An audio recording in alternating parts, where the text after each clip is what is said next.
El programa contiene dramatizaciones de hechos reales y contenido violento. Se recomienda discreción. Cuando encuentran muerta a Beth Gloskov en su propia casa, el pequeño pueblo de Freedom, en Pensilvania, queda desconcertado. Queríamos saber quién lo había hecho y por qué, porque era muy buena. La policía tiene una serie de sospechosos para investigar. La cantidad de sospechosos aumentaba según la cantidad de personas que sabían cuánto dinero heredaría Beth. ¿Pero era motivo suficiente para matar a una mujer en su propia cama? No estoy segura, pero me dijo que era mucho dinero. ¿Podrán los detectives seguir el rastro del dinero hasta encontrar la verdad? En un caso así, puedes mentir hasta cierto punto, pero en algún momento vas a equivocarte. Cuando eso pasa, hay una cosa que la policía quiere saber. ¿Qué más tenía que esconder? ¿Cuánto conoces a tus vecinos? El pequeño municipio de Freedom, en Pensilvania, se ubica en las colinas que rodean el río Ohio, a 50 kilómetros de Pittsburgh, en el corazón del país. Es un pueblo de trabajadores con valores nacionales fuertemente arraigados. Es una zona que está un poco olvidada, pero vive gente muy agradable, gente muy razonable. Visto desde el río Ohio, Freedom luce como muchos otros pueblos del oeste de Pensilvania. Hay muchas casas pequeñas ubicadas sobre la colina. Es muy empinado y está construido en diferentes niveles. Es el tipo de lugar que le gusta a Elizabeth Gloskov. Dramatización. Beth no le pide mucho a la vida, solo desea una linda casa para ella y sus mascotas. Cuando no está en casa, trabaja de cajera en una tienda con su compañera Nancy Pransky. Un segundo. Era muy amable. Era maravillosa, una persona encantadora. Nunca lastimó a nadie, nunca le hizo mal a alguien. Perjudicada por la osteoporosis, Beth lleva constantemente un bastón. Estaba débil. La artritis había deteriorado su cuerpo. A pesar de estar débil, Beth siempre llega a tiempo al trabajo, y su ética laboral es legendaria. Les caía bien. Beth era buena con los clientes. Conversaba con los que compraban en la tienda. Era agradable. Beth es igual de amable en su hogar. Le alquila la habitación libre de su casa a un hombre joven por una renta muy baja y a cambio de algunos quehaceres. Dijo que él no tenía un lugar donde quedarse. Pero a pesar de todo el bien que hace por los demás, Beth aprende que toda buena acción tiene su castigo. El departamento de policía de Freedom no se parece a los de los programas de televisión. Tiene 3 autos y 9 agentes de policía, y ninguno trabaja a tiempo completo. El oficial William Dreyer es un policía novato, pero tiene mucha experiencia en situaciones estresantes. Me uní a los Marines al terminar la secundaria. Estuve 13 años allí, y siempre supe que quería ser oficial de policía. No vive en un palacio, pero por ser un policía cobra un muy buen sueldo. Casi siempre llaman por perros que ladran, violencia familiar, alguna pelea ocasional, pero nada serio. Eso está a punto de cambiar. En la tarde del miércoles 13 de mayo del 2009, cuando el turno del oficial Dreyer está por comenzar, reciben una llamada desesperada en emergencias. This is 911. Grabación real de emergencias. I showed up here this morning, and there was nobody here. She's not here, and there was a big blood stain on the bed. Según informa la persona que llama, su expareja Beth Gloskov está desaparecida. 856397. Unidad de respuesta, Quinta Avenida. 397 Condado, escucho. Dreyer llega de inmediato al lugar. En la Quinta Avenida, frente a un complejo de casas, el oficial Dreyer encuentra a Rick Botman, la expareja de Beth, parado en el frente de la casa. Botman sin duda está nervioso. Decía primero una cosa y luego otra cosa diferente, así que era muy difícil comprenderlo. Pero cuando Rick abrió la puerta trasera y dejó ingresar a los policías, todo cobró sentido. Nos dijo que él y Beth habían tenido una relación y que habían comprado esa casa juntos. Rick cuenta a los policías que esa mañana fue a la casa de Beth para hablar con ella sobre el inquilino Ben Dennerlein y que nadie respondió. Como vio a Polly, el perro de Beth, afuera, lo dejó entrar. Rick dice que cuando regresó a la casa horas más tarde, no encontró a nadie. Pero el perro tenía sangre en el pelo y en las patas. Y las huellas conducían arriba. Rick no nos dijo lo que había encontrado en la habitación hasta que subimos. En ese momento, nosotros no sabíamos qué íbamos a encontrar. Pero nos lo dijo cuando entramos y vimos la habitación. Y cuando el oficial Dreyer entra a la habitación, no puede creer lo que ve. Había un charco de sangre en la cama, que había goteado hasta el suelo. Y había sangre salpicada en la pared. Sin duda, algo terrible le había sucedido a Beth. ¿Pero qué? Todavía la consideraba una persona desaparecida. ¿Se había lastimado? ¿Ella se habría cortado? ¿O quizás caído y golpeado en la cabeza? ¿O su expareja le había hecho algo para lastimarla? El oficial Dreyer decide no correr riesgos. Le pide a Rick que espere afuera mientras él y otro agente revisan el lugar. Revisamos todas las habitaciones. Revisamos el baño y luego bajamos. Revisamos el comedor y la sala de estar. Y cuando nos aseguramos de que no había nadie más en la casa, fuimos al garage que estaba en la parte alta del patio. El oficial Dreyer ve un auto en el garage, pero es del inquilino de Beth, no de ella. Quizá ella solo fue al hospital y simplemente nadie lo sabe. Y por lo que dice Rick Botman, ella no tiene familiares. Así que no tenía a quién llamar para avisar que estaba herida. Los investigadores van al hospital local, pero no hay registro de nadie que concuerde con la descripción de Beth. Así que el oficial Dreyer sale en la búsqueda de alguien que pueda saber dónde está.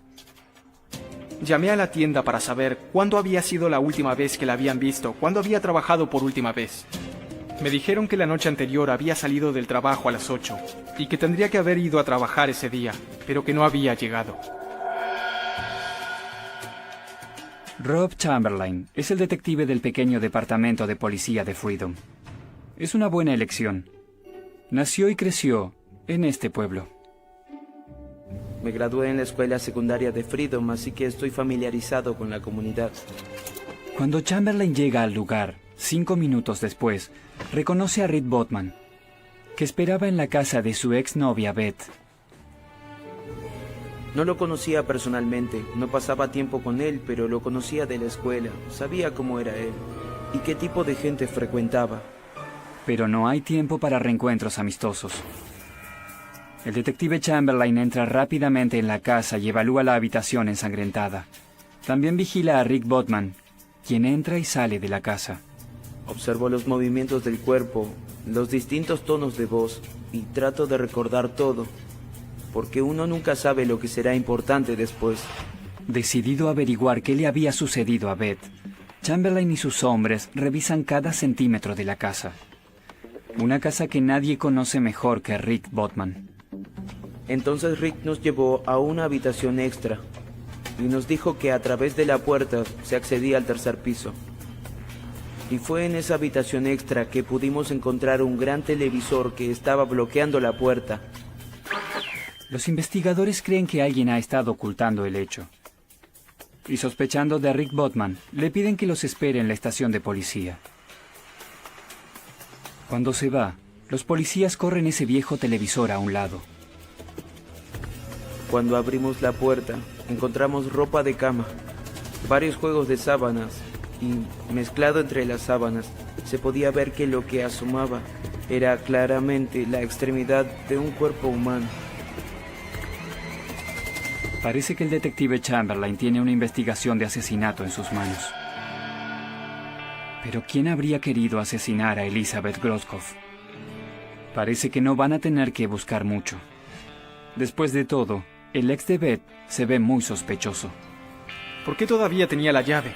Estaba casado y vivía con su esposa en una comunidad cercana. Entonces, ¿por qué aún tenía la llave de la casa? Ese era el tipo de cosas que no tenía sentido para mí. Los investigadores quieren saber dónde está el auto de Beth y quieren hablar con el inquilino Ben Dennerlein, que misteriosamente está desaparecido. Según Rick, Ben es un aprovechador que debe algunos meses de renta. Admite que fue su idea que su viejo amigo Ben alquilara la habitación. y está preocupado de que el adicto en recuperación esté consumiendo de nuevo. En este punto, yo consideraba a todos como posibles sospechosos. Todo el mundo era un sospechoso hasta que se probara lo contrario. La noticia del asesinato de Beth fue dura para sus amigos, en especial para Nancy Pransky. Dijeron que la encontraron muerta. Y hasta hoy, yo no puedo creerlo. Como la mayoría en el pueblo, Nancy no duda en señalar al sospechoso número 1. Yo pensé que podría haber sido su expareja, pero no lo sabía. Eso fue lo primero que se nos ocurrió a todos. Los detectives tienen que averiguar si son chismes o si es la verdad. En el oeste de Pensilvania, Freedom es solo una manera más de nombrar a un pequeño pueblo a orillas de un río. Aquí la comunidad es tan unida que no es extraño que al final del día casi todos se hayan enterado del asesinato de Beth Groskopf. No hay muchos crímenes en Freedom. Este fue el único asesinato del que tengo conocimiento en mis 16 años de trabajo allí. El periodista Bill Vidonick ha estado cubriendo el área del condado de Beaver desde que era un periodista novato. Se ocupa de los temas policiales y es difícil de impresionar. Las condiciones en que la encontraron me dejaron perplejo porque eran muy inusuales. Nunca había oído de un caso en el que la víctima fuera escondida en el ático de esa manera. La teniente Kim Clements ha investigado varios crímenes, pero ninguno como este. En el primer lugar de su lista de sospechosos se encuentra Rick Botman. Dramatización. El inquilino de Beth, que está desaparecido, está en segundo lugar. Si alguien puede resolver el caso, es Kim Clements, la mejor interrogadora de la zona. Rick Botman, el exnovio de Beth, está a punto de ser interrogado. Por sus acciones, teníamos que analizar por qué estaba reaccionando de esa manera. Estaba muy alterado y no sabíamos si era porque estaba preocupado o porque era culpable. Para la policía, Rick Botman no es un extraño. Lo conocían desde mucho antes de que llamara a emergencias. Él tenía antecedentes delictivos. Unos episodios de violencia en los que había estado involucrado. Tenía carácter fuerte y debíamos considerarlo un sospechoso. Su carácter lo llevó a pasar un tiempo en la prisión del condado por un episodio de violencia cuando era joven. Cuando supimos que Rick, su expareja, tenía una, no quisiera decir tendencia a ser violento, pero sí problemas para controlar la ira. Problemas que yo conocía por haber crecido en la zona. Comencé a pensar que era alguien capaz de hacer algo así. Cuando comienza el interrogatorio esa misma tarde, Rick está muy nervioso. Los detectives no le dicen que Beth está muerta, porque tienen el presentimiento de que ya lo sabe. Rick Botman tenía el perfil del homicida porque él se constituyó a sí mismo como sospechoso. Hablaba muy rápido y sin detenerse. De a poco, los detectives empezaron a reconstruir la historia. Rick Botman decía todo el tiempo que algo de todo esto estaba mal. Que él había visto la sangre, que Beth no había ido al trabajo y que esas cosas no eran algo común en ella. Los detectives no saben qué pensar sobre su comportamiento. Parece un poco obsesionado con su expareja y eso los tiene preocupados. He resuelto casos en los que la persona que llamó a emergencias resultó el homicida. Los investigadores esperan que al conocer más sobre la relación que tenía la pareja, puedan saber qué está tramando Rick. Por lo que ven, era una pareja muy extraña. Él se veía más joven que ella, mucho más joven.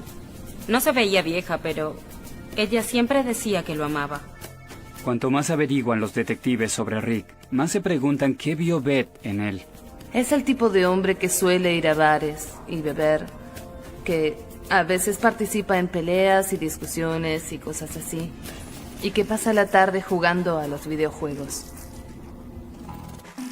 Rick no parece haber sido el novio ideal, por lo que los detectives se sorprenden de que la pareja haya estado junta durante casi una década.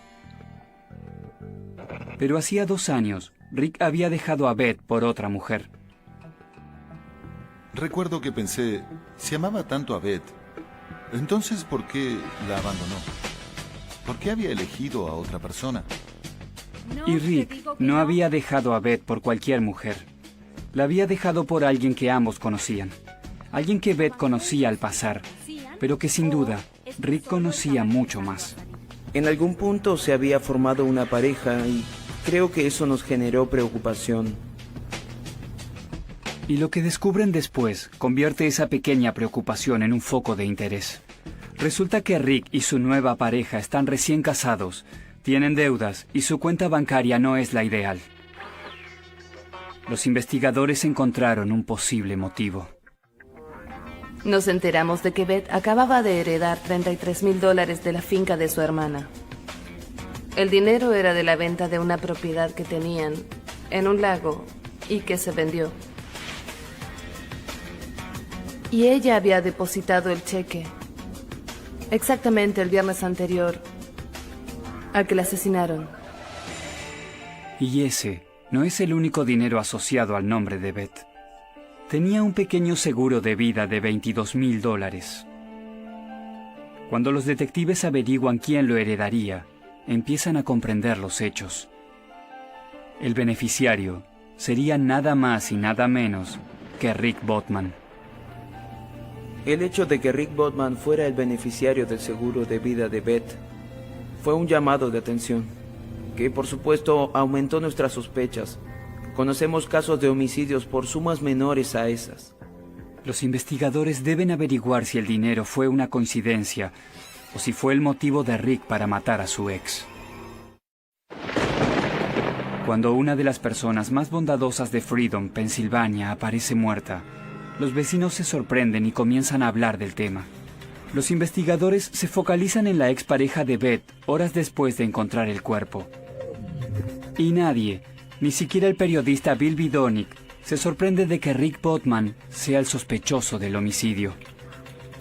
Los rumores aumentaban y los compañeros de Beth insistían en que si Rick no estaba directamente involucrado, al menos sabía qué había sucedido. En el departamento de detectives del condado de Beaver, los investigadores están de acuerdo. La teniente Kim Clements no descarta sospechosos, pero cree que Rick es el número 1. El hecho de que Rick pudiera obtener dinero por el seguro de vida era un motivo. Sabíamos que en ese momento no estaba trabajando y necesitaba el dinero. Pero Rick asegura que Beth y él se llevaban bien y que sigue siendo copropietario de la casa a pesar de haberse mudado hace más de un año. Seguían siendo amigos y se veían o hablaban por teléfono todas las semanas. Era algo frecuente, ellos pasaban juntos los días festivos. Parece que su relación era perfecta, pero los investigadores saben que no era así. Y Rick admite que no estaba preocupado por no haber encontrado a Beth el día anterior, sino furioso. Y esa fue la razón por la que dejó entrar al perro. Se enojó porque no había podido encontrarla dentro de la casa, así que dejó entrar al perro y abrió las puertas de las habitaciones.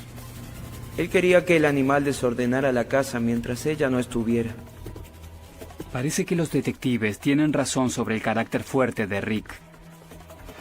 Quizás ese día se le había pasado el enojo desquitándose con Beth. Rick sigue hablando, y ellos están seguros de que esconde algo. Ahora coloca a otro sospechoso bajo la mira. Aparte del inquilino Ben Dennerlein, Rick aseguró que vio a un hombre cuando regresó a la casa esa tarde. Nos enteramos del hombre que estaba en el jardín gracias a Rick. Según Rick, no estaba solo cuando encontró la cama de Beth llena de sangre. Dice que su amigo Brian Harkin había ido con él para retirar un auto de Ben Dennerlein. Harkin aseguró que había pagado $500 por el auto. Y el comprador del auto le dijo a Rick que el inquilino le había dicho que la ventana del frente estaba abierta, que entrara por la ventana, que tomara el control del garage y que retirara el auto. Eso no es todo lo que Rick tiene para decir sobre el misterioso comprador del auto. Estaba a punto de agregar algo que los dejaría perplejos. Rick sostiene que ese hombre estaba con él cuando el perro de Beth los condujo hasta la habitación. Nos dijo que entraron juntos a la casa y que ambos descubrieron la sangre. Rick Botman llamó a emergencias para que vaya al lugar y el otro hombre se fue antes de que la policía llegara. Los detectives Clements y Chamberlain no saben qué pensar de la extraña historia que cuenta Rick. Rick Botman nos dio todos los detalles y es algo que nosotros nunca creímos. ¿Rick está diciendo la verdad? ¿O está tratando de que los investigadores dejen de seguirle el rastro? Los detectives necesitan averiguar si Brian Harkin existe o si se trata de un invento de Rick. Ese testimonio hizo que la investigación cambiara su curso. Porque había que investigar al hombre del jardín, quien había entrado por una ventana y hallado a una mujer muerta. Es suficiente para que un detective se confunda, pero no Kim Clements. Ella se mantiene calmada sin importar qué suceda en la investigación. Pasar tiempo en su hogar con su marido y sus hijos es una buena distracción. Siempre hay mucho movimiento en mi casa. Es una linda distracción. Me gusta cocinar para ellos. Así que eso hago, voy a casa y cocino. Al retomar el trabajo, también le resulta muy gratificante atrapar a los criminales. Ahora investiga a los sospechosos del caso de Beth Groskopf. Tenemos 3 sospechosos. El comprador del auto, Rick, la expareja, y el inquilino. Clements, junto con el resto del departamento de policía de Freedom, intenta rastrear al misterioso Brian Harkin, pero terminan atrapando al inquilino de Beth, Ben Dennerlein, muy fácilmente. Al investigarlo, nos enteramos de que él tenía una orden de arresto en otro condado. Parece que a Ben Dennerlein lo buscan por robo. Eso explica por qué no estaba el día en que la policía apareció en la casa de Beth. Aparentemente, tuvo el auto de Beth todo el tiempo. Poco después, los policías encuentran el auto en la playa de estacionamiento de un centro comercial y ven a Dennerlein en las cercanías. Dennerlein no quiere cooperar, pero niega tener relación con el asesinato. Asegura que Beth le prestaba el auto para que hiciera las compras y que ella estaba viva la última vez que la vio el martes por la mañana. Benjamin Dennerlein dio muchas versiones de dónde estaba Elizabeth Groskopf.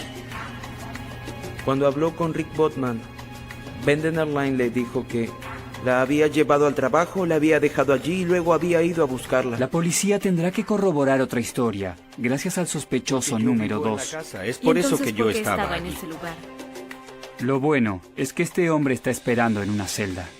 Debido a los giros que estaba dando el caso, sabíamos que llevaría algo de tiempo llegar al fondo del asunto.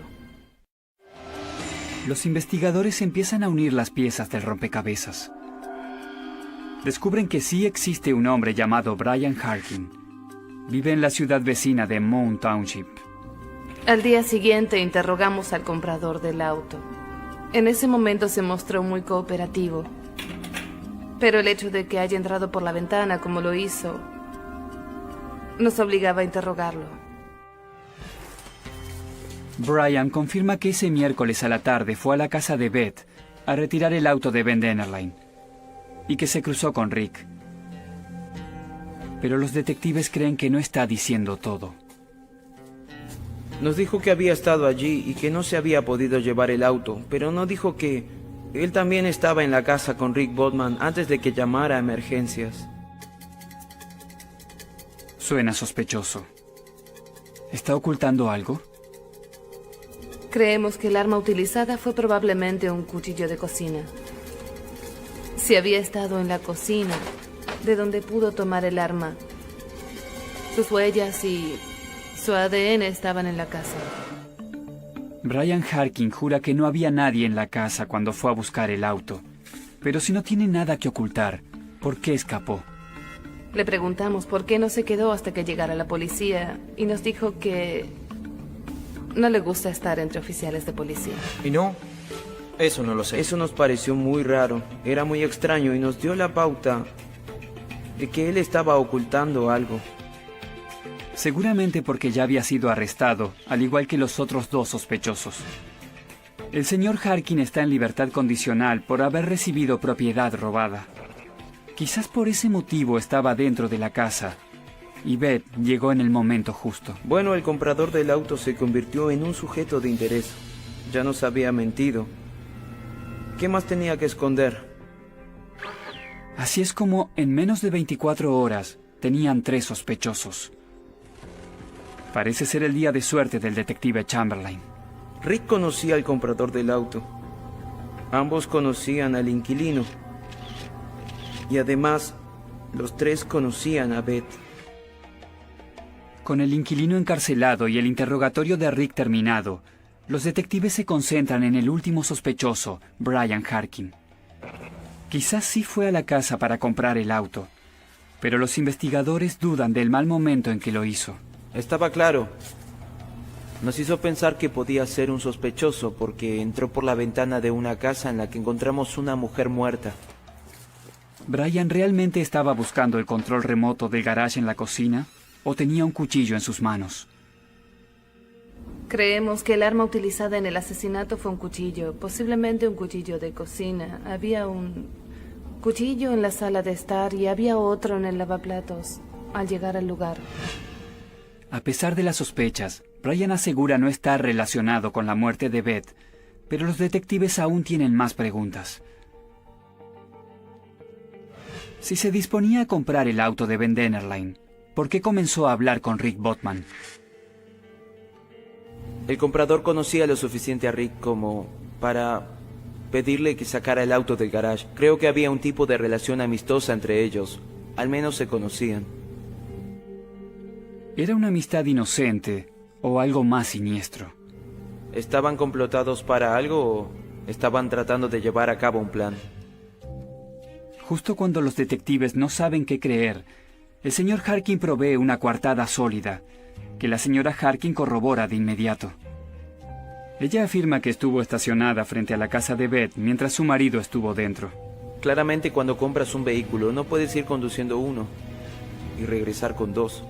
La esposa de Brian jura que lo llevó hasta la casa de Beth para que recogiera el auto que había comprado, pero que minutos después él había salido horrorizado por lo que acababa de ver en la habitación. La esposa de Brian confirma el momento en el que llegaron. Confirma el motivo, confirma que su esposo entró por la ventana y que intentó llevarse el vehículo. Y también confirma que Rick estaba en el lugar. Parece que Brian Harkin no es el hombre que buscan. Soy el detective del lugar y mi trabajo es analizar la información, sin importar si favorece o si perjudica a alguien. Él sabe que el movimiento se demuestra andando. Afortunadamente ese es el pasatiempo familiar. Enciéndelo para ver si arranca. Al que Rob Chamberlain se dedica cuando llega a casa. No soy el que conduce, pero me ensucio y soy el que repara el auto. Chamberlain no corre autos de carrera, pero su hija de 14 años, Courtney, sí. Es una de las pocas muchachas que corre en la pista del vecindario. Su padre es el jefe de equipo y su entrenador. Como en su trabajo de detective, es inteligente y constante. Le expliqué las reglas. La trato como a un adulto porque es un deporte de adultos. Yo me siento, administro, hago las críticas y le doy todo el apoyo posible. Si bien Chamberlain es el principal animador de Courtney, también es el primero en desear que algún día deje de correr en la pista. Quizá cuando sea más grande encuentre interés en otro deporte que sea menos estresante para mí. Ya tengo suficiente estrés en el trabajo. El caso Groskov se vuelve cada vez más complicado. Hay un sospechoso menos en la lista, pero los detectives aún no tienen nada que relacione al inquilino o al ex de Beth con el crimen. Los investigadores esperan que el informe del médico forense brinde pruebas contra alguno de los sospechosos. Y resulta así. Según la escena del crimen, supimos que la habían apuñalado. Mediante la autopsia, pudimos determinar cuántas puñaladas fueron. 48 puñaladas en el área del cuello. Tenía cortes en las manos que se hizo al defenderse. Fue un crimen brutal. Sin duda, este asesinato fue algo personal. No fue alguien que se asustó, dio 1 o 2 puñaladas y escapó. Varios en la oficina realizamos el movimiento de un apuñalamiento, la cantidad de veces que nos indicaba la autopsia, y todos quedamos exhaustos. Este tipo de ataque indica que el asesino conocía bien a la víctima. Había sido alguien que conocía a Beth. Indicaba que sentía desprecio, enojo y algún tema personal con la víctima. Según este punto de vista teníamos a Rick. Era momento de volver a fijar la atención en Rick Botman. El hecho de que Beth acabara de heredar la suma de dinero era sin duda otro posible motivo de asesinato. Pero Rick y su esposa no eran los únicos que sabían de la herencia. Rick informa a los policías que el inquilino de Beth, Ben Dennerlein, también lo sabía. Y eso es todo. Rick Botman dice que Beth se lo había contado a él y asume que también se lo había informado al inquilino. Creo que Beth estaba emocionada por el dinero. Es probable que se lo haya contado a la gente. Y Rick está convencido de que Ben está usando sus viejos trucos, que ha vuelto a consumir drogas y que está desesperado por conseguir dinero. De hecho, el martes, el día anterior a que encontraran el cuerpo de Beth, Rick tuvo una discusión con el inquilino.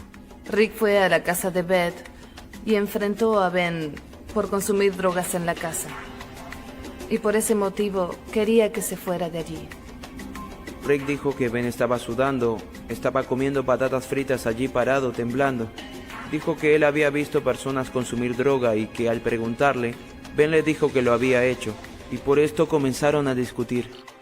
Quizás el amigo de Rick está consumiendo de nuevo, pero eso no significa que esté relacionado con el asesinato de Beth. Lo que Rick dice después hace que la policía se concentre de nuevo en Ben Dennerlein. Rick afirma que algo extraño sucedió justo después de discutir con el inquilino, cuando Rick subió para buscar a Beth. Rick sube la escalera para hablar con Beth y ve por sobre su hombro a Benjamin Dennerlein que está detrás. Él estuvo detrás mío. Rick dice que el hecho de que Ben estuviera detrás de él no significó mucho en ese momento. No pensé que era importante. Pero que ahora lo ve de otra manera. Cree que la razón por la que Benjamin Dennerlein seguía sus pasos tan de cerca era porque Benjamin temía que Rick se convirtiera en testigo de lo que había pasado. Rick cree que Beth ya estaba muerta y escondida en el ático, al que también se puede acceder por una puerta desde la habitación de Ben. Todavía no descartábamos a Rick, pero su figura estaba empezando a perder importancia, mientras que otros se estaban volviendo cada vez más importantes. Mientras el inquilino de Beth sigue encerrado en la prisión del condado, los detectives investigan más sobre él. Al investigar nos enteramos de que los días previos a la muerte de Beth estuvo diciéndole a la gente que él heredaría dinero. Parece que el señor Dennerlein tiene cosas que explicar. Tan solo 2 días después de su muerte, la investigación del asesinato de Beth Groskopf avanza a máxima velocidad. Los detectives del condado de Beaver concentran su atención en un hombre, Ben Dennerlein, el inquilino de Beth. Ben Dennerlein tenía un poco más de 30 años y era alguien apuesto. Se lo veía limpio, no parecía una persona que estuviera consumiendo drogas, como se supone que él lo hacía. Los detectives han tenido un buen comienzo. Ben Dennerlein es el sospechoso principal del caso. Luego de encontrar el cadáver de Beth, lo retuvieron por una vieja orden de arresto, y él no se ha comportado adecuadamente. Me dijo que si lo iba a arrestar, que lo hiciera, pero que tendría que acusarlo y demostrar que él lo había hecho. Es fácil decirlo, pero hay que lograrlo. Los detectives saben más sobre Dennerlein que lo que él cree. Han estado corroborando su coartada, pero hay algo que no encaja. Él nos dijo que dejó a Beth en el trabajo aproximadamente a las 10:10 de la mañana y que le había pedido permiso para usar su auto, para hacer las compras. Dijo que después de dejarla en el trabajo, comió algo y dio vueltas por ahí mientras consumía drogas. Y cuando fue a buscarla, ella nunca apareció. Pero los detectives dudan de su historia. Nada indicaba que el inquilino la hubiera llevado al trabajo o usado su auto ese día. En caso de que Dennerlein le hubiera estado haciendo un favor a Beth, los detectives deciden revisar las grabaciones de la cámara de seguridad de la tienda. No hay rastros de Dennerlein dentro ni fuera de la tienda. Cuando lo enfrentamos, nos dio otra coartada. En ese momento nos dijo que estuvo con su exnovia en la casa de Beth. También nos contó que ambos estuvieron mirando un partido de fútbol. Justo había iniciado el tiempo suplementario y luego dijo que su exnovia estaba allí cuando Beth regresó. Venía del trabajo. Y entonces una mujer se acercó. Suena descabellado, y lo es. Cuando los detectives contactan a la ex de Dennerlein, les dice que ella estaba viendo el partido de hockey, sola, en su propia casa. Y cuando nosotros fuimos a hablar con ella, nos dimos cuenta de que la coartada no era cierta. Los detectives creen que Dennerlein estaba solo en la casa cuando Beth llegó del trabajo, y que es el asesino. Me hizo sentir muy bien saber que íbamos por buen camino. Pero aún no habíamos terminado con esto. Por suerte hay muchas personas en el pueblo que quieren informar sobre Dennerlein. Tuve muchas entrevistas con exnovias de Ben y todas contaban lo mismo. Que él era un gran hombre, que tenía buena conducta, un muy buen aspecto, que trabajaba duro, pero que cuando consumía hacía cualquier cosa por conseguir droga, cualquier cosa para conseguir dinero. Sorprendentemente, lo mismo dice el traficante de drogas de Dennerlein, que cuenta una gran historia. Sostiene que la semana anterior al asesinato de Beth Groskov, Dennerlein estaba desesperado por conseguir drogas, tan desesperado que intentó comprarlas sin dinero. El inquilino, en una oportunidad, le envió por mensaje de texto la fotografía de un recibo de un cajero automático a uno de sus traficantes. Era el recibo de una cuenta bancaria con una gran suma de dinero, la cuenta de Beth Groskov. Beth no solo había estado hablando sobre el saldo de la cuenta, también la había estado utilizando mediante extracciones de dinero y pagos por débito automático. El traficante declaró que Ben le mandó la foto y le dijo: tranquilo, no te estoy mintiendo, envíame la droga. Parece que Dennerlein planeaba usar la herencia de Beth para comprar drogas. Los detectives encontraron el móvil. Todo lo que Rick Botman había dicho sobre Ben resultaba ser cierto. Por la experiencia que tengo con adictos y personas que tienen ese tipo de problemas, no parece que él estuviera en condiciones de pensar qué es lo que podría pasar o si lo descubrirían. Los investigadores están convencidos de que Dennerlein es el asesino, pero no tienen ninguna evidencia física que lo vincule al crimen. Nunca encontramos el arma utilizada en el crimen. Nunca encontramos la ropa ensangrentada que el acusado llevaba. Nunca encontramos nada de eso. Los detectives continúan trabajando y se les ocurre un plan. Deciden analizar la ropa que Dennerlein llevaba cuando lo arrestaron fuera del centro comercial el miércoles. Es una posibilidad remota, porque ninguna de las 4 prendas, un pantalón, un suéter, una camiseta y un par de zapatillas, parecen tener manchas de sangre, al menos no a simple vista. Nunca sabes qué encontrarán en la ropa, pero siempre tienes la esperanza de hallar la pieza de evidencia necesaria. Y los investigadores la obtienen. Las pruebas demuestran que las manchas pequeñas en las zapatillas son manchas de sangre, de la sangre de Beth. Tuvimos suerte de haberlo encontrado. No tuvo tiempo de deshacerse de las zapatillas que llevaba. No es lo único que encuentran. También hallan sangre en el pantalón. Puede ser que él se haya puesto un pantalón nuevo sin darse cuenta de que tenía sangre manchando sus manos. Pudimos encontrar manchas de sangre en los pantalones de Benjamin Dennerlein, en los pliegues y en las costuras de la parte exterior. Fuimos afortunados. Los detectives han conseguido lo que querían. Los registros de los cajeros automáticos y las facturas de los negocios, los mensajes a los traficantes y los videos de las cámaras de seguridad ya lo convertían en un caso cerrado, pero la evidencia forense era la pieza faltante. Tuvimos suerte de tener buenos resultados. Colaboraron el ADN y el hecho de que la gente quisiera ayudarnos. Sí, creo que el caso se resolvió bastante rápido. En julio del 2009, 2 meses después del hallazgo del cuerpo de Elizabeth Groskopf, Benjamin Dennerlein es acusado de asesinato en primer grado. Él se declara inocente. Creo que la gente del pueblo se sintió aliviada cuando acusaron al inquilino por el asesinato, porque temían que resultara un caso perdido, a pesar de que la policía les asegurara lo contrario. Un año más tarde, Dennerlein es declarado culpable y sentenciado a cadena perpetua sin libertad condicional.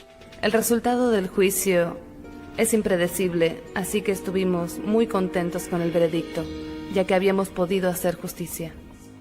Ben Dennerlein nunca confesó el asesinato de Beth.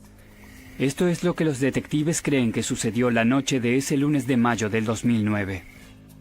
Lo que pienso es que Dennerlein estaba borracho y que su adicción estaba fuera de control. Él sabía que ella obtendría ese dinero y había estado diciendo que él lo heredaría. El dinero fue el motivo. Beth no tenía idea de lo que Ben era capaz de hacer para saciar su adicción. Supongo que le habrá pedido dinero para drogas y que ella se habrá negado a dárselo. Y entonces Ben enloqueció y la asesinó. Beth trata de defenderse, pero no puede librarse de su asesino desquiciado. Tenía cortes en las manos por haberse defendido, pero no muchos. Una vez que ha muerto, Dennerlein la coloca en el hueco de la escalera del ático. Yo no sé por qué decidió dejarla en ese lugar. Un final trágico que nadie esperaba. Nancy Pransky aún no puede creer que su amiga ya no esté. Es desgarrador, muy desgarrador, pensar que asesinen a alguien así por dinero. Y especialmente a ella. El buen corazón de Beth causó su muerte. Beth era una mujer que quería ayudar, pero que desafortunadamente ayudó al hombre equivocado. Una lección que los vecinos... La madrugada del 14 de enero de 2013, la tormenta arrasaba la costa como una bestia ciega. Postes tronchados, sirenas a lo lejos, cristales temblando en sus marcos, en la sala de urgencias del Hospital San Aurelio. El ventilador del techo giraba con un chirrido metálico, intentando dispersar el olor a yodo y café recalentado que se pegaba a la piel. Fue entonces cuando la puerta automática se abrió de golpe, empujada por un camillero empapado. Sobre la camilla, María, un hombre joven, inconsciente, con la sien izquierda abierta como una flor negra, sin cartera, sin teléfono, sin pulsera de identificación, solo un golpe y las uñas llenas de sal. La doctora Camila Medina corrió a su lado, midiendo pulsos, ordenando sueros, exigiendo datos que nadie podía darle. Nombre, silencio. Alguien lo vio llegar, más silencio. Las luces parpadeaban con la furia del viento y, por un instante, el monitor cardíaco marcó una línea plana, apenas un latido antes de que una descarga improvisada devolviera un eco de vida. El crujido eléctrico se mezcló con el rugido de la tormenta. Y todos juraron ver, en aquel segundo congelado, cómo los ojos inertes del paciente se abrían desde dentro, como si alguien golpeara las pupilas para escapar.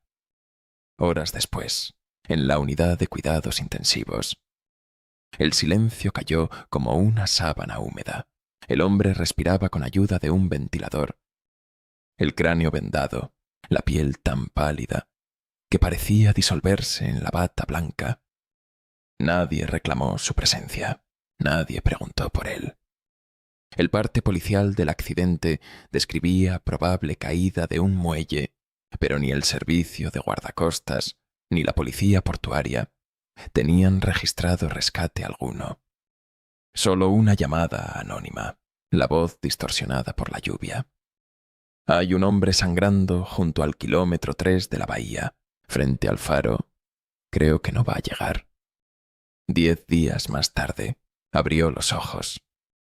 La primera imagen que vio fue el reflejo borroso de su propio rostro en el vidrio de una lámpara quirúrgica, un mapa inquietante de cicatrices recientes, párpados hinchados y una pupila ligeramente dilatada.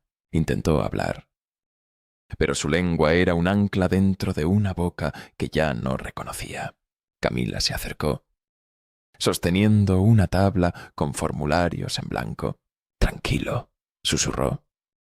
«Estás a salvo, ¿me entiendes?» El hombre parpadeó, un sí mudo. «Ahogado por el tubo de oxígeno. Necesito tu nombre». «Nada». Ella repitió la pregunta en 2 idiomas más. «Por si las dudas, el mismo abismo. ¿Recuerdas dónde vives? ¿Algún familiar?» Amigos, el silencio era un muro sin grietas. Pero sus ojos suplicaban respuestas que ni él podía entregar. Las pruebas de huellas dactilares regresaron vacías. No hay coincidencias en la base nacional. Las búsquedas de ADN tardarían semanas. Camila anotó al margen del historial una palabra que apenas se emplea ya en medicina moderna: amnesia total probable. Con ese diagnóstico comenzó la espera más larga que San Aurelio recordaría jamás: los primeros meses. El hombre a quien el personal nombró provisionalmente. Paciente X flotó entre sedaciones, dolores fantasma y sueños agrietados. A veces despertaba gritando palabras que se desvanecían antes de formar una frase. Sina. Otras. Se quedaba mirando la ventana, fascinado por el juego de luz que filtraban los árboles, como si ese parpadeo verde fuese el único idioma que entendiera. En la televisión de la habitación reproducían noticieros para que reconociera rostros, lugares, un pedazo de sí mismo. Él solo respondía a los anuncios del tiempo, donde un mapa salpicado de frentes fríos parecía dibujar rutas que la memoria borraba. Pasó un año. Los nuevos residentes apostaban en secreto sobre la verdadera identidad del paciente X. Un fugitivo, un músico desaparecido. Tal vez un náufrago de la ruta migratoria, pero nunca hubo denuncias. Nunca hubo familiares. Las autoridades sanitarias asignaron un número de seguro social provisional. Un nombre ficticio. Sebastián Cero y una cama en la planta de neurología crónica. Así, lentamente, el hospital se convirtió en su patria y su cárcel. El segundo año trajo rehabilitación motora. Aprendió a caminar otra vez, con pasos de ciervo recién nacido, el cuerpo tambaleante, tratando de recordar que la gravedad es esta cosa que nos sujeta a pesar de todo. Camila le enseñó a sostener un vaso, a vocalizar sílabas sueltas. Él respondía con paciencia casi sobrenatural, agradeciendo con una mirada cada pequeño triunfo. Pero la memoria seguía sellada, un cofre sin llave. El tercer año llegó con una visita inesperada, un inspector de la oficina de registros. Traía papeles para oficializar lo que todos temían. Si en 6 meses no hay reclamación ni identificación, se tramitará derivación a centro de convalecencia de larga estancia. Y puesta bajo tutela estatal, Camila firmó con la mano temblando. «Exo». Sebastián la miró desde el pasillo, sosteniendo su cuaderno de terapia donde, día tras día, dibujaba la misma forma. Un faro recortado sobre un acantilado, bañado por un rayo diagonal de luz. Siempre idéntico, siempre solo. Se cumplieron 5 años. Él ya charlaba frases sencillas. Pedía libros de filosofía básica. Quiero saber cómo se piensa sin pasado. Y a veces tocaba la ventana con la palma, absorto en su propio reflejo, como si esperara que la superficie líquida del cristal le devolviera la historia perdida. Los trabajadores fueron rotando. Camila ascendió a jefa de servicio, con nuevas guardias y cada vez menos tiempo. Solo un enfermero veterano, Víctor Bigote, aún más canoso. Cada temporada seguía llevándole café descafeinado y preguntándole cada noche, ¿y hoy?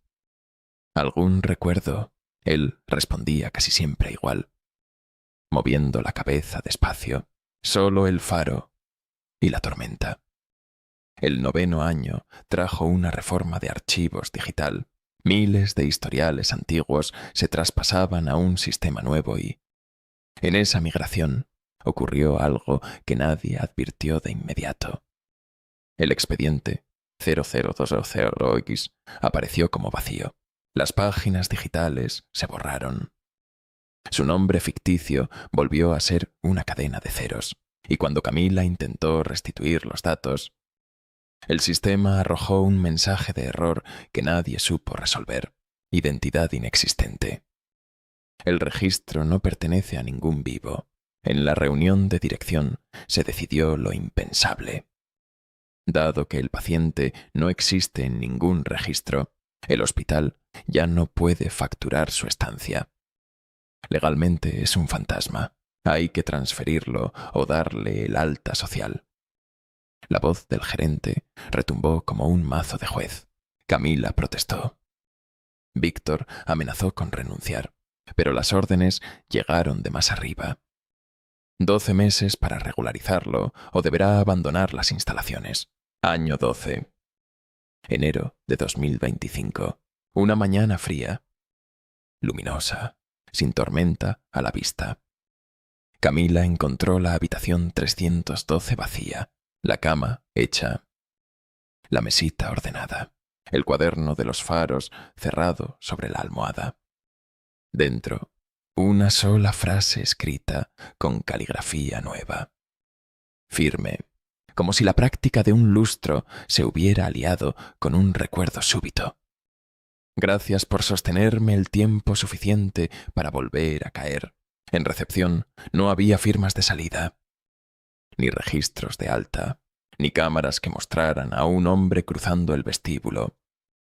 Simplemente se desvaneció, como la marea que un día lo escupió en plena tormenta. Al atardecer, un aviso interhospitalario llegó a la bandeja de entrada de Camila. Fundación Herbert Memorial.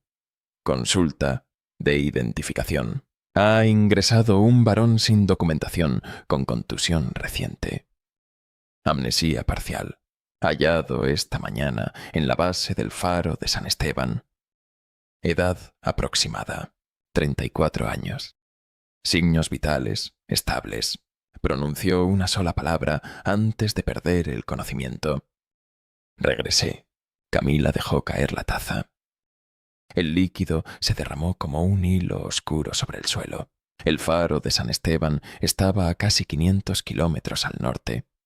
El mismo faro del dibujo repetido durante 12 años. Esa noche, cuando la alarma interna del hospital marcó las 03. El vigilante juró que las luces del pasillo principal parpadearon y que el monitor de pacientes, aunque no quedaba ya ningún Sebastián en la lista, mostró un latido solitario, un pulso firme, una vida registrada, durante exactamente 30 segundos antes de volver a negro, como si alguien, en algún punto entre la tormenta y la luz de un faro distante, volviera a golpear la puerta de su propia historia, exigiendo entrar. Y así empezó la búsqueda de un nombre que el tiempo se llevó, y de un golpe que, 12 años después, seguía sin explicar por qué un hombre puede desaparecer. Sin haber salido nunca de aquel pasillo iluminado por fluorescentes temblorosos, la ambulancia que trasladaba al varón sin nombre a la Fundación Herbert avanzaba por la carretera costera como una lancha en medio de la penumbra. El conductor evitaba mirar el retrovisor. Atrás, en la camilla, el paciente dormitaba con los párpados crispados, como si cada pequeña vibración del asfalto fuera un latigazo de recuerdo, empeñado en abrirse paso. El paramédico que lo acompañaba, un muchacho nuevo, acostumbrado a los silencios incómodos, juró después que, durante un instante, el hombre se irguió. Le agarró la muñeca y susurró en un hilo de voz: «No dejes que el faro se apague». Luego el suero tembló y volvió a caer rendido, hundiéndose en un sueño donde la sirena de la ambulancia sonaba igual que la marea rompiendo contra rocas afiladas. A 500 kilómetros al sur, Camila examinaba el parte clínico recibido por correo seguro. Había detalles que no encajaban. La contusión en la sien era fresca, como si el golpe de la primera noche se hubiese repetido con precisión casi quirúrgica. El patrón de ondas cerebrales mostraba la misma actividad delta que registraron 12 años antes, y el grupo sanguíneo coincidía a la perfección. Demasiada coincidencia para un doble. Demasiado absurda para ser normalidad. No lo pensó 2 veces. Dejó órdenes para la guardia, tomó su viejo coche y condujo toda la noche con un nudo en la garganta. En el asiento de al lado, el cuaderno de los faros, ahora suyo, vibraba con cada curva, como si una brújula interior tirara de sus páginas hacia la costa. Al amanecer, la silueta blanca del faro de San Esteban emergió entre jirones de niebla. El viento olía a sal y a eucalipto, y el graznido de las gaviotas sonaba distinto de las sirenas del puerto donde ella lo encontró años atrás, pero partía la piel con la misma nostalgia. La Fundación Herbert se alzaba en la ladera, un edificio moderno de hormigón y vidrio que parecía no haber tenido tiempo de ensuciarse. Camila subió las escaleras internas, tropezando con su propia urgencia. En la recepción, entregó su identificación sin esperar invitación y atravesó pasillos relucientes hasta llegar a la unidad de neurotrauma. Allí, tras un ventanal, lo vio. Sentado junto a la cama, sostenía el borde de la sábana con los dedos, como un niño que teme soltar la mano de su madre en una calle abarrotada. La venda de la sien era menos aparatosa que la primera, pero en su mirada habitaba la misma confusión milenaria. Cuando sus ojos se cruzaron, él ladeó la cabeza, como si identificara una canción que solo él podía oír. «¿Recuerdas mi voz?», preguntó Camila al entrar, su aliento empañando la mascarilla. Él parpadeó 2 veces y, con un gesto lento, señaló la ventana. El faro, la luz giraba a lo lejos, pálida en el día gris, ese lugar. Ella insistió: «¿Qué significa para ti?». Él cerró los párpados, tomó aire y susurró: «Inicio» y «final». 3 palabras que bastaron para que todo lo que Camila había intentado racionalizar se derrumbara. Porque en 12 años jamás había pronunciado frases completas vinculadas a su pasado. De hecho, jamás había usado la palabra inicio. Antes de que pudiera interrogarlo más, se oyó un golpe sordo en el pasillo. Un enfermero corrió hacia la puerta, pálido. La luz del generador de emergencia parpadeaba sin causa aparente en el monitor de seguridad interno. Varias cámaras mostraban niebla dentro de los corredores, como si el mar se hubiese filtrado por las rejillas del aire acondicionado. Y, lo más inquietante, todas las señales de pulsera electrónica en la planta baja acababan de reiniciarse. marcando 0 latidos durante 5 segundos seguidos. Igual que aquella noche de la desaparición, se repite. El patrón, murmuró Camila. Apoyando la mano en la litera, él la miró. Aterrado y lúcido a la vez, no es el hospital, jadeó. Es la luz. Y, sin previo aviso, se arrancó la cánula del brazo. Se puso en pie con un impulso que desobedecía la debilidad y comenzó a caminar. Alarmas chirriaron. Enfermeros corrieron tras él. Camila los contuvo con un gesto firme. Déjenlo. Creo que sabe a dónde va. Lo siguieron hasta la puerta trasera. Luego, por la escalinata que serpenteaba el acantilado. El viento les golpeaba el rostro, pero él parecía no sentirlo. Sus pies desnudos pisaban con determinación las piedras húmedas, sin dudar. Al llegar a la base del faro, se detuvo. Sobre la puerta metálica oxidada, alguien, él mismo, otro, había dibujado. Con carbón o algas secas, la misma silueta que llenaba su cuaderno. El faro, emitiendo un rayo diagonal, tocó el dibujo con la yema de los dedos y se giró hacia Camila. Hace 12 años, dijo, escuché una voz aquí que decía que, para volver, tenía que perderme primero. Y la perdí toda. Las sirenas de la unidad de emergencia se acercaban a lo lejos, en la cornisa de roca. Camila apretó el cuaderno contra su pecho. ¿Sabes tu nombre? Él sonrió, frágil, como una vela al límite de apagarse. Mi nombre está al otro lado de esa puerta, susurró. Pero si la abro, tal vez desaparezca otra vez. Camila quiso responder. Decir que no importaba el nombre si él estaba vivo, que 12 años habían bastado de olvido. Pero en ese instante el faro rugió. La lámpara, inactiva durante años, encendió su foco y bañó la costa con una luz intensa y repentina que los obligó a cerrar los ojos. Cuando la claridad se disipó, el faro se volvió a apagar. La puerta metálica estaba abierta de par en par, y él ya no estaba allí.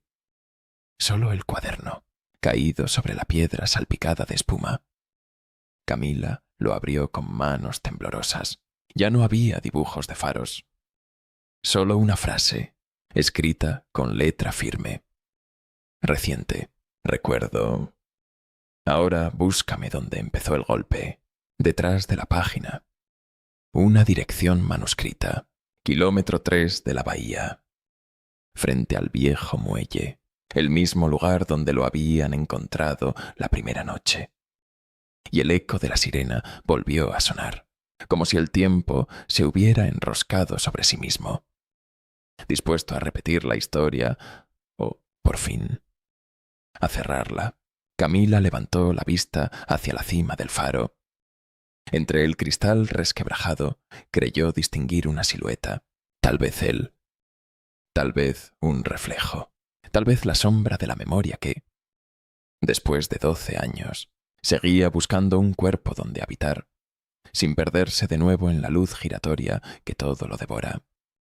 El viento cambió de dirección, empujando el olor de la sal hacia la tierra, como una promesa o una advertencia, y ella supo que no podría dormir hasta averiguar qué había detrás de aquella última puerta.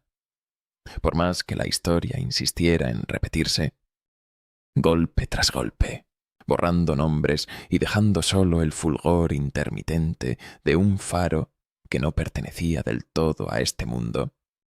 La niebla se espesó cuando Camila llegó al kilómetro 3 de la bahía.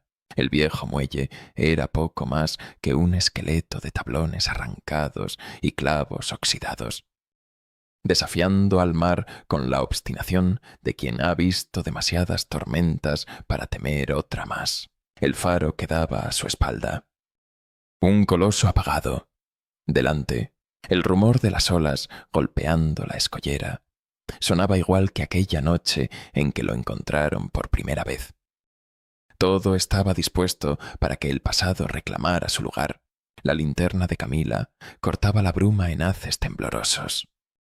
Avanzó recordando cada detalle del parte policial de 2013. Varón hallado inconsciente junto a la caseta de pescadores. Herida contusa en la sien. Origen desconocido. Pero ahora la caseta ya no estaba. En su lugar sobresalían los postes carbonizados de un incendio reciente. El olor a madera chamuscada se mezclaba con el salitre y algo metálico, ferruginoso, que le revolvió el estómago. En medio de aquel escenario, una luz diminuta titiló bajo la plataforma derruida. Camila se arrodilló. Era un viejo teléfono desechable, envuelto en plástico. La pantalla, agrietada, mostraba una sola notificación. Un archivo de audio recibido. 03. Yesenaidea. Pulsó reproducir. Primero oyó el viento. Luego pasos sobre grava húmeda. Y finalmente la voz que llevaba 12 años persiguiendo. Lo que perdiste estaba aquí mucho antes del golpe. Sigue el latido. Siguió. Entonces, el eco de un latido grabado. Tam, tam, tam, tam, constante.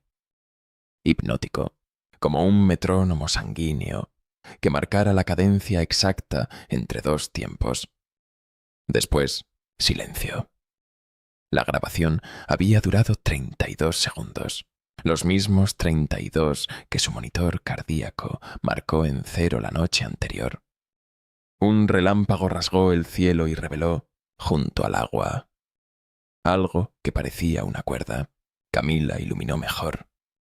Era un cable de acero que descendía hasta una puerta metálica semioculta en el rellano rocoso. No constaba en ningún plano. Un mecanismo manual y herrumbroso, como un montacargas olvidado. Conducía a una compuerta subterránea. El corazón le golpeaba contra la bata. Pero giró la manivela. El chirrido se mezcló con el rugido del mar. Bajó por la escalera, apenas sostenida en la pared de cemento. El aire era más frío abajo, impregnado de un olor a yodo viejo y aceite quemado. En la penumbra distinguió una galería estrecha, a los lados.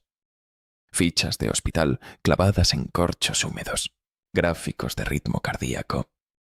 Fotografías borrosas de un hombre vendado, anotaciones médicas con fechas que se repetían. 14/01/2015. Un archivo vivo, construido año tras año. Como si alguien hubiera vigilado cada paso de la convalecencia del hombre sin nombre. Al final del pasillo colgaba un monitor CRT conectado a un equipo casero. La pantalla gris titilaba con un solo comando. Pulse Enter para latido. Camila se acercó, temblando, y presionó la tecla. Tam, tam. El mismo pulso acústico inundó la galería. La luz del tubo fluorescente parpadeó, y otra puerta se abrió sola, expulsando una bocanada de aire caliente y un rumor de ondas eléctricas dentro. En una sala circular, decenas de antiguas lámparas médicas colgaban del techo, apuntando a un solo punto, una camilla vacía, con correas sueltas, y sobre ella un cuaderno nuevo. Lo reconoció al instante. La misma tapa de cartón, el mismo canto gastado. Lo abrió con dedos de hielo. Página 1. Un dibujo del faro. Página 2. La silueta de un hombre cayendo al mar, desde la misma cornisa donde ella estaba 15 minutos antes. Página 3. Una firma trazada con mano firme. Me llamo Álvaro Llopes. El nombre estalló en su mente como un incendio. Revisó las últimas páginas y encontró su propia foto sacada esa misma tarde, en el momento exacto en que bajaba del coche pegada con cinta. Debajo, escrita con rotulador rojo: «Gracias por llegar a tiempo. Camila». Cierra el ciclo. La lógica se deshilachaba. ¿Cómo podía él fotografiarla desde un sótano al que aún no había bajado? ¿Cómo sabía su ruta? Su decisión de manejar toda la noche sintió un cosquilleo en la nuca. Alzó la linterna frente a Aisha Adam. Al otro lado de la sala, una sombra humana emergía entre los haces de luz. Ropa hospitalaria, pies descalzos. Vendaje suelto en la sien. Su respiración era un silbido húmedo que se mezclaba con el eco de las lámparas. «Álvaro», susurró ella. La voz hecha trizas. Él dio un paso. Y sus ojos negros, profundos, antiguos, se clavaron en los suyos. No parecía un paciente. Parecía un mensajero de la tormenta que lo había llevado y devuelto. «Me costó 12 años recordar», dijo él. «Cada sílaba, un temblor. Pero no era mi nombre lo que olvidé. Era el lugar donde fui herido de verdad». Se llevó la mano a la sien. Camila distinguió, debajo de la gasa, una cicatriz fresca y otra más antigua, idéntica. Apenas cicatrizada, la herida insistió. Para que no escapara, prosiguió, porque cada vez que sanaba arriba, el golpe volvía a abrirse aquí abajo, donde el tiempo no pasa. Era el peaje para que la luz siguiera encendida. ¿Qué luz? La pregunta salió como un sollozo. Álvaro miró hacia el techo, como si pudiera atravesar la roca y las nubes. El faro no ilumina barcos, Camila. Ilumina recuerdos perdidos. Cada destello es un latido que impide que gente como yo se borre por completo. Pero la lámpara se agota. Y cuando eso pase, todos los nombres sin dueño caerán al mar. Tendió el cuaderno, como quien ofrece la última cerilla en mitad de la noche. «Toma, llévalo arriba. Quema estas páginas donde pueda verlas el cielo. Solo así la herida cerrará. Y yo, al fin, dejaré de repetir el golpe». Camila temblaba, pero tomó el cuaderno. Los dedos de Álvaro estaban fríos, casi translúcidos. «¿Volveré a verte?», preguntó ella ya, aunque la respuesta pesaba ya en su pecho. Una mueca triste se dibujó en sus labios. «¿Ves ese monitor?», señaló la pantalla gris con el comando latido. «Cuando ya no quede pulso, sabrás que la luz se apagó. Y que, por fin, el mar me reclamó de verdad». Una sirena lejana quebró el momento. Los vigilantes quizá habían descubierto la compuerta abierta. Camila dio un paso atrás. Apretando el cuaderno contra su pecho. «Lo haré», prometió. «Cerraré el ciclo». Corrió pasillo arriba. La linterna dando tumbos. La respiración encendida como una alarma. Al salir al aire libre, la bruma golpeó su rostro con sal y fuego. El faro se erguía mudo, apagado. Solo la linterna delineaba su torre inerte. Prendió un mechero con pulso inseguro. Abrió el cuaderno por la primera página. El viento quiso arrebatárselo. Ella resistió. La llama lamió el borde del dibujo del faro. Trepó por la silueta del hombre cayendo al mar. Y devoró el nombre recién recordado. El fuego crepitó, anaranjado contra la noche. Y en ese instante, un zumbido temible surgió del edificio subterráneo. El monitor, quizá, marcaba su último tam-tam. Entonces, allá arriba, la lámpara del faro se encendió una vez más. Un solo destello. Infinito. que bañó la bahía en un resplandor blanco y silencioso. Y se apagó. Para siempre, Camila cayó de rodillas, exhalando por fin el aliento que llevaba años conteniendo. En la playa, la marea subía, cubriendo las huellas de Álvaro antes de que alguien pudiera encontrarlas. El cuaderno ardía todavía, y cada página que se volvía ceniza desprendía el olor de una tormenta lejana, como si 12 años de olvido se quemaran en un solo suspiro, dejando tras de sí el eco de un latido que, al fin, había decidido detenerse. La luz se había ido, pero el nombre seguía ardiendo en su memoria, incorruptible, latiendo, recordándole que, a veces, la única forma de salvar a alguien es permitir que desaparezca en paz. Las brasas del cuaderno aún ardían cuando la primera gota de lluvia cayó sobre el papel ennegrecido. Con un siseo breve, se convirtió en vapor. Camila alzó la vista. Nubes bajas se arremolinaban sobre el faro recién apagado, como si quisieran sellar la lámpara para siempre. El silencio era tan absoluto que ni el canto de las gaviotas se atrevía a irrumpir. Con los dedos cubiertos de hollín, guardó el mechero en el bolsillo y se obligó a levantarse. Cada paso alejándose del acantilado dolía como una despedida sin abrazo. Al llegar al coche, se giró para mirar por última vez la torre, una columna hueca que, horas antes, parecía contener el latido de un hombre atrapado entre dos tiempos. Ahora era solo piedra contra cielo, de vuelta en la Fundación Herbert. El caos la recibió en forma de luces rojas intermitentes. Técnicos corrían por los pasillos, reseteando paneles que parpadeaban sin sentido en la sala de control. Una gráfica cardiológica aparecía y desaparecía en la pantalla principal. 20 picos, luego nada. 10 picos, luego nada.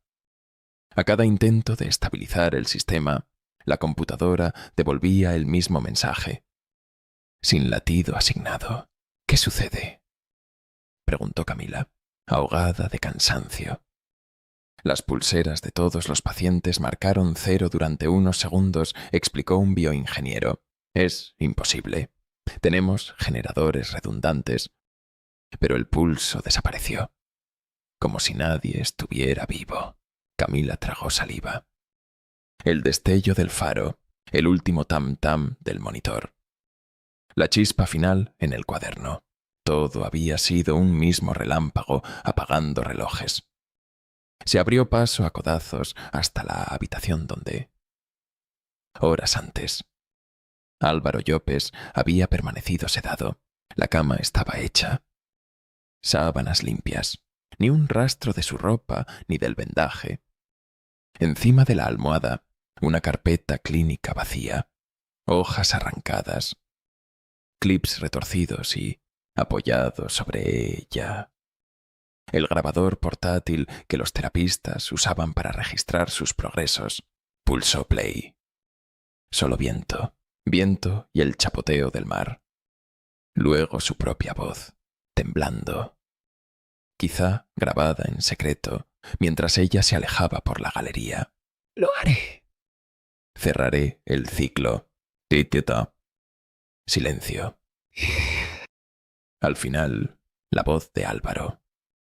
Firme, clara, despidiéndose. «Gracias, doctora Medina. Mi latido vuelve a ser mío». Tarsata. El archivo terminó con un crujido, como si el aparato hubiera sido aplastado al detener la grabación. Camila apretó el dispositivo contra el pecho. Lágrimas calientes le empañaron las gafas. Las autoridades sanitarias exigieron un informe. ¿Cómo justificar la desaparición de un paciente que oficialmente jamás existió? Camila redactó durante la madrugada un documento clínico impecable, lleno de números, gráficos y jerga. Pero, al final, añadió una nota a mano, fuera de la plantilla.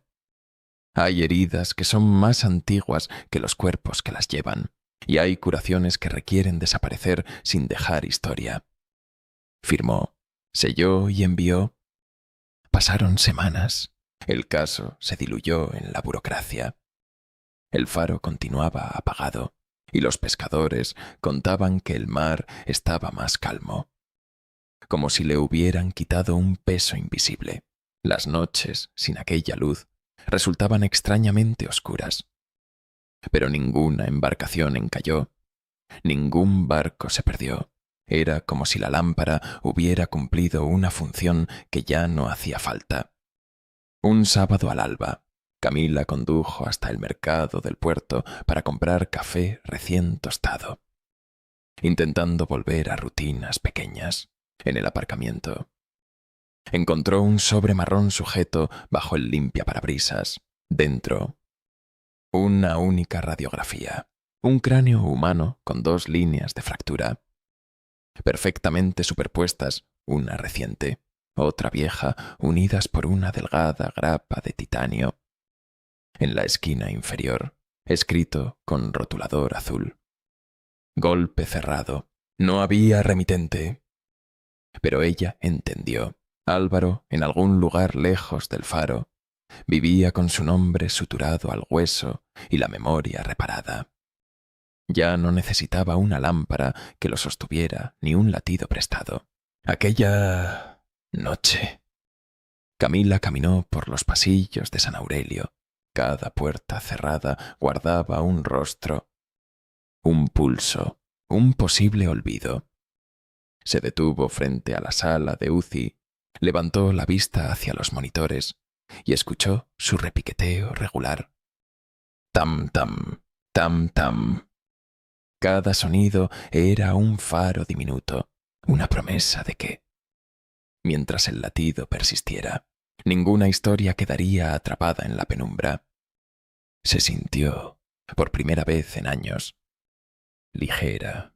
Abrió la ventana del pasillo para dejar entrar el aire salado y, en la distancia, juró escuchar el crujir de las escaleras del faro y unos pasos que se alejaban suavemente hacia la playa, sin miedo de ser borrados por la marea. El ciclo se había cerrado, pero en aquel instante supo que su trabajo, el de sostener nombres antes de que el silencio los devore, apenas comenzaba. Porque siempre habría otro golpe, otro latido en pausa, otro faro invisible esperando que alguien tenga el valor de mantener la luz encendida hasta que sanara la última herida del tiempo. Y con esa certeza respiró hondo, llenándose de un océano que, por primera vez, ya no olía a naufragio, sino a regreso. La calma nunca dura demasiado en los lugares donde la vida y la muerte se rozan a diario. Apenas habían pasado 3 semanas desde la desaparición definitiva de Álvaro, cuando el pager de Camila volvió a vibrar a las 2:47 a. Esa hora que separa a los insomnes de los que todavía sueñan. Emergencias, ingreso masculino. Inconsciente, contusión occipital. Hallado en la zona industrial de la ciudad, sin identificación. Ella maldijo por lo bajo. No era la primera vez que un caso sin nombre llegaba a su guardia. Pero aquella frase resonó como un eco recién despertado de un túnel demasiado familiar. Cerró el informe del turno. Se calzó la bata y corrió a la sala de trauma 1. En la camilla, un hombre joven, 40 años a lo sumo, la piel morena marcada por arañazos recientes y un tatuaje viejo de ancla en el hombro izquierdo. La hemorragia craneal estaba controlada, pero lo que la dejó petrificada fue la venda improvisada. Era una tira de la misma tela con la que se confeccionan los trajes de alta visibilidad portuarios. Fluorescente, salpicada de gotas de agua salada. ¿Alguien sabe de dónde lo trajeron?, preguntó. Un enfermero consultó su tabla digital, encontrado a 2 calles del muelle de carga. Doctora, un camionero dio el aviso. Dice que el tipo apareció caminando en pleno blackout eléctrico y colapsó justo delante de los contenedores. Camila sintió un pequeño vértigo. Primera coincidencia, blackout eléctrico en el muelle. Justo como las interrupciones de pulso que habían acompañado a Álvaro, tomó los guantes y empezó a palpar el cráneo del paciente. Una lesión en la base, reciente, pero muy limpia para un golpe accidental. Le revisó la boca. Entre los molares había restos de algas filamentosas, de la variedad que crece en los pilotes sumergidos. Segunda coincidencia, mar, muelle, golpes que parecen replicarse. Pidió placas y analítica. Mientras tanto, el hombre balbuceó algo, apenas un murmullo bronco. La respiración se aceleró, los dedos se crispaban. Camila se inclinó hasta rozarle la oreja. ¿Me escuchas? ¿Sabes dónde estás? Labios agrietados se movieron. Pronunciando 2 palabras que primero no entendió, repitió. Faro, Delta, faro. Otra vez. ¿Qué faro? Insistió. El de San Esteban. Él negó con un gesto débil. La voz emergió. Ronca, Delta. Faro, Delta 42. Ese número no correspondía a la costa de la región. Camila buscó en su memoria. Delta 42 era una baliza abandonada. A 40 millas mar adentro, desactivada desde hacía 20 años. Utilizada solo por pesqueros clandestinos como punto de referencia, se enderezó. Las coincidencias dejaban de parecer casuales y empezaban a formar un patrón retorcido, faros apagados, hombres sin identidad, golpes idénticos. Cuando las radiografías llegaron, el déjà vu se volvió palpitar físico. 2 fracturas superpuestas, una fresca, la otra parcialmente antigua, soldada con grapas metálicas, iguales a las de Álvaro. La base de datos de pacientes intervenidos en San Aurelio mostraba 0 coincidencias. Tampoco coincidía ninguna huella dactilar. Un fantasma nuevo, pero con la misma cicatriz temporal a la salida de imagenología. Víctor, el enfermero bigotudo que había visto a Álvaro curarse y perderse, se acercó con los ojos tan abiertos que dejaban ver la cornea inyectada de café y cansancio. Doc, juraría que es la misma fractura. No puede ser, replicó ella. Casi sin voz, Álvaro está donde sea que esté. Esto debe ser que... una plaga de amnésicos con consolidaciones idénticas. Camila apretó los brazos contra el pecho. Sabía que la respuesta fácil era imposible, y la imposible, inconfesable. Quizá existía más de un faro que custodiaba memorias al borde de borrarse.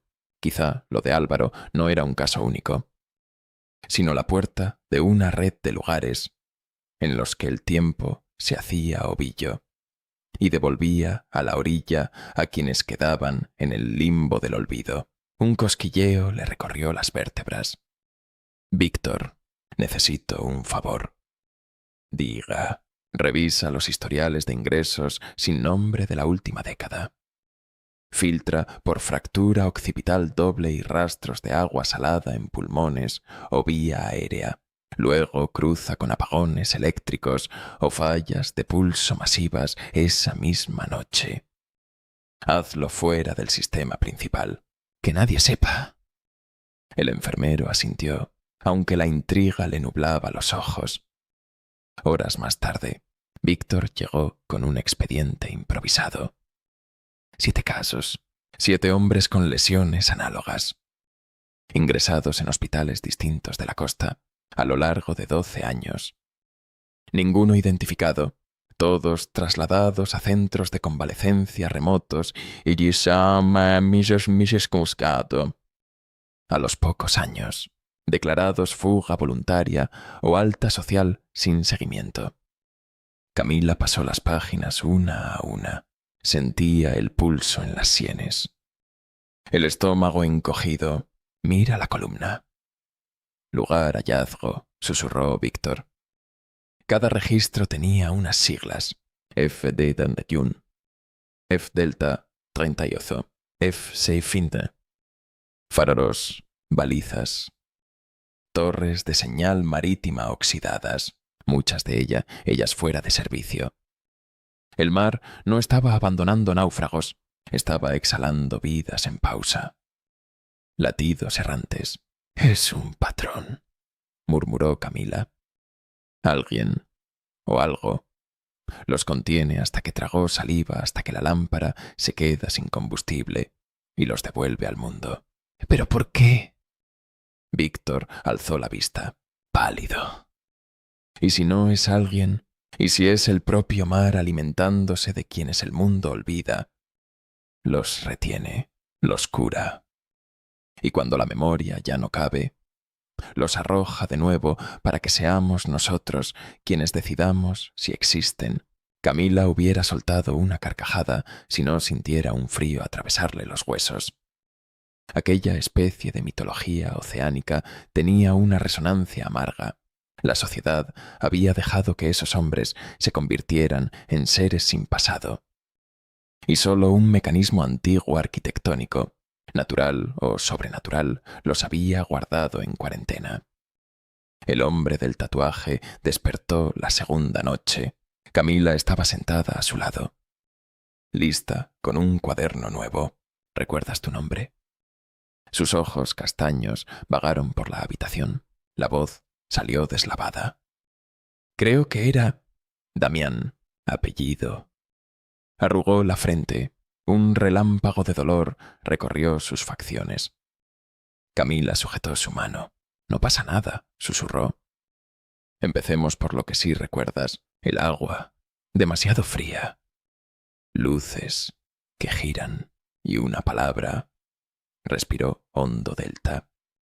La doctora sintió que el destino le mostraba su próximo camino. La baliza, Delta 42. Ni hospital, ni justicia, ni archivo. La búsqueda de respuestas la llevaría de nuevo a la costa, quizá mar adentro, a ese cautiverio silencioso donde el latido se detenía para proteger la memoria, pero no iría sola. Empuñaría luz, ciencia y la obstinación de quien ha aprendido que algunos fantasmas solo necesitan ser llamados por su nombre para volver a nacer. Camila apretó la mano de Damián y dibujó en la hoja el contorno de un faro con el número 42 grabado en la base, abajo. Escribió, esta vez sostendremos la lámpara hasta que todos regresen con sus nombres. Y afuera, en el puerto, el viento se alzó como una marea invisible, presagio de que el mar estaba a punto de confesar o reclamar otra vida suspendida en la frontera, donde el olvido se vuelve golpe, y el golpe, un nuevo comienzo. El océano era una garganta abierta. Cada kilómetro que la patrullera Ariete avanzaba hacia la baliza Delta 42 era un latido que se clavaba en el pecho de Camila como un clavo de hielo. La embarcación cortaba la noche sin luna guiada solo por el radar, y la determinación febril que brillaba en los ojos de la doctora. A su lado viajaban Víctor abrigado hasta la nariz, temblando por el frío y por la idea de estar a 40 millas de la costa, y dos marinos de la guardia. Nadie quiso darle un permiso oficial para esa travesía. Al final, un capitán cansado de papeleo había murmurado, no he visto nada, y los dejó largar amarras. El motor rugía, pero lo que Camila oía era el golpeteo constante de los historiales que Víctor sostenía contra el pecho. 7 expedientes amarillentos, enlazados como cuentas de un rosario sin consuelo. Cada uno con un faro distinto, cada uno con un nombre que todavía no existía. Doctora, susurró Víctor para no despertar a la oscuridad que espera encontrar allí. Ella mantuvo la mirada en el horizonte, donde apenas se adivinaba una silueta espasmódica, el esqueleto de una torre oxidada. No lo sé, respondió. Tal vez nada, o tal vez la prueba de que no estamos locos. Víctor guardó silencio. El mar olía a metal mojado y a cosas que nunca suben a la superficie. 3 horas después, la proa golpeó suavemente la plataforma circular de la baliza. Los focos de la patrullera iluminaron un mástil corroído, cabos sueltos como tendones deshilachados, y una escalera vertical cubierta de algas. Sobre el dintel se leía apenas la pintura descascarada. D-46. Camila fue la primera en trepar. Cada peldaño rechinaba con un gemido largo, como si protestara por haber sido despertado de un sueño salino. Una vez arriba, descubrió una puerta de acero soldada a medias. En la oscuridad interior pulsó su linterna. El haz reveló un corredor estrecho con tuberías herrumbrosas y cables colgantes. El olor era denso. Mezcla de gasolina vieja y cloro. Los marinos se quedaron afuera asegurando cuerdas. Víctor entró tras ella. El paso corto. La respiración demasiado alta. Al final del pasillo, una sala octogonal se abría como un capullo herrumbroso. Allí se alineaban camillas plegables, monitores CRT cubiertos por fundas de plástico y, sobre todo, tanques cilíndricos de fibra, similares a cámaras hiperbáricas. Había 6, todos vacíos, salvo uno. Camila tragó saliva, acercó la luz. El tanque presentaba cristales rotos. Dentro se veía un charco turbio y restos de correas. En la pared interior, alguien había grabado con filo de metal una palabra. Salto. Es una orden, murmuró Víctor. O un registro, respondió ella. Quizá describe la forma en que salen de aquí. Igual que Álvaro, igual que Damián.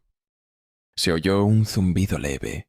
Un generador auxiliar cobraba vida en algún punto bajo el suelo.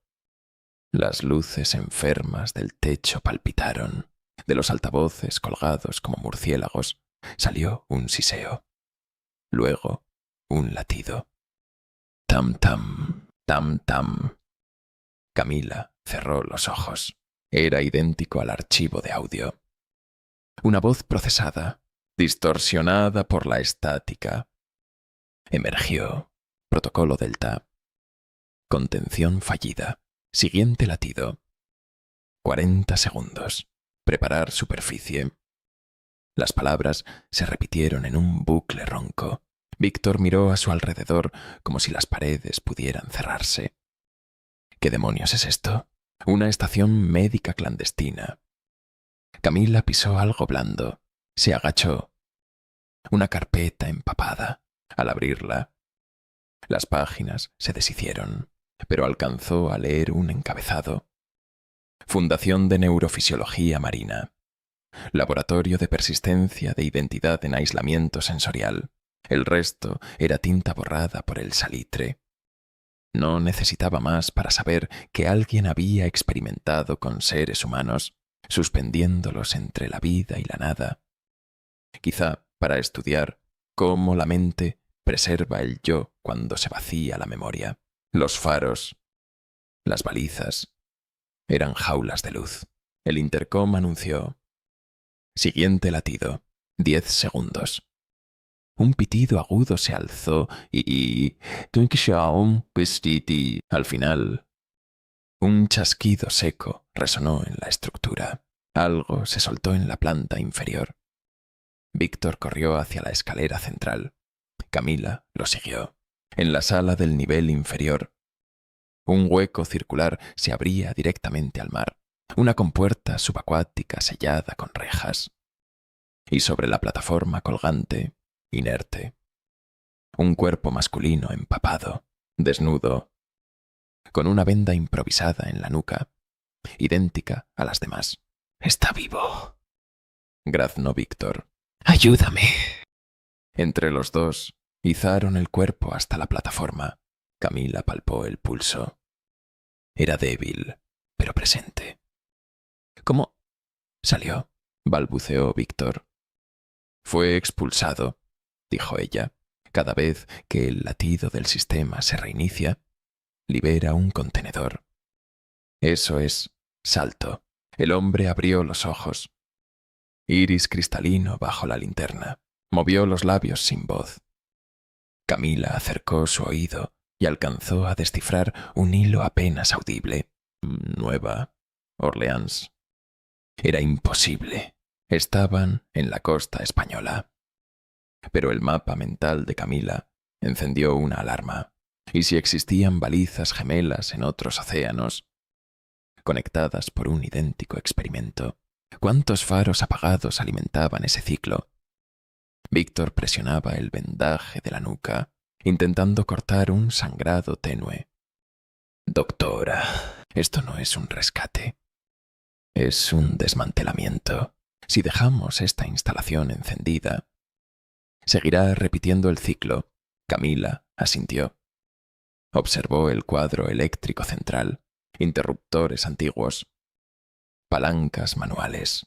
Un rótulo oxidado avisaba: energía de emergencia. No desconectar durante contención. Sintió en la garganta la decisión endurecerse. «Víctor, sube con él a la patrullera. Voy a parar el corazón de este lugar». El enfermero quiso replicar. La determinación en sus ojos lo detuvo. Alzó al recién llegado sobre el hombro.